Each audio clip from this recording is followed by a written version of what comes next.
Hi, my name is Diego Simba and I am very happy to be part of Cabañas High School.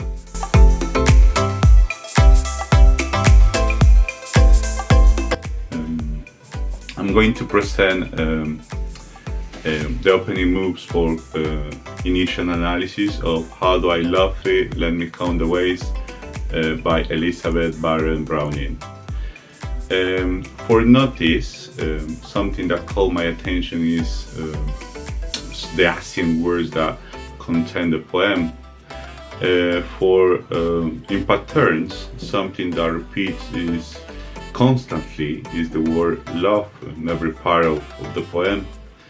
Then, in contrast, something that is different is the meaning that exists in every line of the poem. So therefore, the meaning is different from each other. Finally, in feeling, the atmosphere that covers the poem is about love tragedy. Continue with the second part of the initial analysis. Exhibit some core questions. For instance, what is and what kind of text is? What is a poem and is written in a romantic way. Who is addressing in the text? Well, the text addresses a woman and a man in an implicit way. Also, the author think about young and adult lovers that can feel identified in the same situation. Where and when the text is located in place and time. The text was written in England around the 18th century by Elizabeth Barrett Browning. How precisely is done? The poem is in a narrative way with developing with elocution.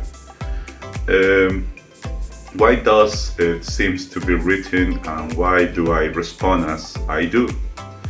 Well, the poem was written for pure love because the author trying to explain all the difficulties that she had. That's why she trying to put in an analogy with real situations that with the love she feels. Finally, what if the text were changed in a similar or a different way? Well, if the text changed just a bit, everything could change the meaning, and I think the main difference could be the reader point of view. I have to mention that reading means approaching something that is just coming into being. Blessings.